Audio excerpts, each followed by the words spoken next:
Hello everyone, welcome back with me Hermita Arif, your lecturer for Intermediate Financial Accounting 2.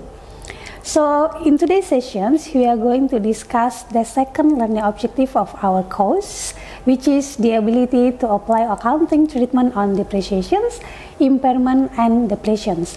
So this is actually related to our previous chapter 10, which is PPE, and this is from chapter 11 from our textbook. So what is this chapter all about? Well, by the end of this chapter, you will be able to do several things.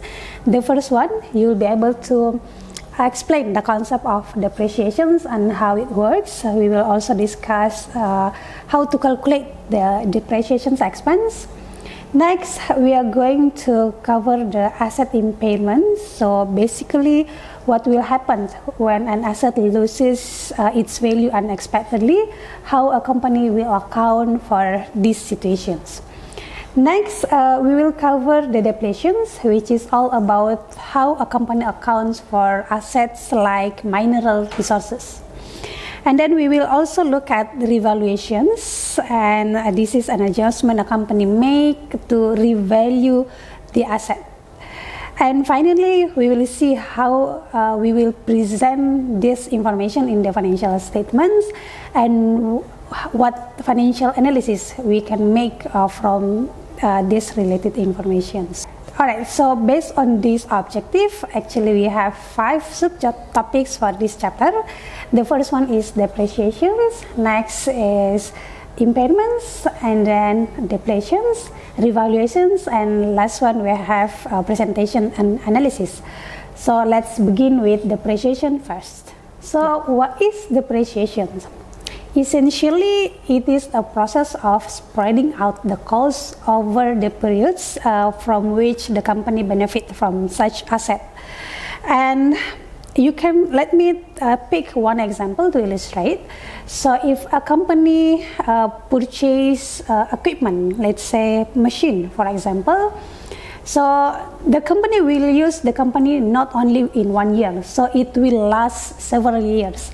So the company need to allocate the cost of obtaining that asset and all related costs into that what's called period that the company using that asset.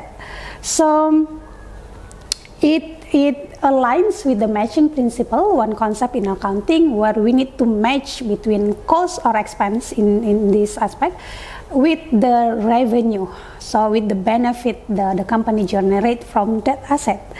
So, and we are not only talking about physical asset here. Actually, when we are discussing the long lived owned by asset, we refer to 3 types of asset. The first one is tangible asset, and when we are talking about tangible asset, it refers to PPE, which is covered in the chapter 10 in our last sessions. And that will incur what we call depreciation expense. So the way we allocate the cost of the tangible asset is called depreciation expense. While for the intangible asset, which are things like trademark or patents and such kind of things, we use the terminology of amortization expense. So basically, amortization expense applies the same concept as depreciation expense, but applicable for intangible asset. The third one, we have mineral resources such as oil, natural gas, or other minerals. And we have the terminology of depletion expense for this kind of asset. So this accounts for reductions in the oil as it is extracted or used up. So these 3 terms, depreciations, amortizations, and depletions, are actually the process of allocating the costs over the period. We call it useful life, but applicable to different type of long-lived asset. Alright, in the next sessions, we will dive deeper into how actually we calculate the depreciations. Alright, so let's keep going with depreciations. So when we are talking about depreciations, actually we should consider three main factors. The first one is depreciable base.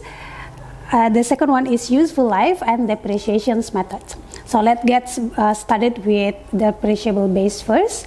So depreciable base is total amount that the company is going to depreciate over the useful life, and it is obtained by subtracting the expected salvage value from the cost of the asset. Salvage value or residual value is the amount expected by the company, amount of the asset expected by the company at the end of the useful life. So basically, depreciable base is cost minus residual value or salvage value. Next, on to the useful life. This is the estimations of how long the company expect to use the asset. So the useful life of an asset can vary depending on various factors such as the types of the asset, how the company use the assets, and maybe industry standard. So it is important to estimate the useful life because it determines the time period over which we will allocate the costs over the useful life. And the third one is the method of allocating the cost.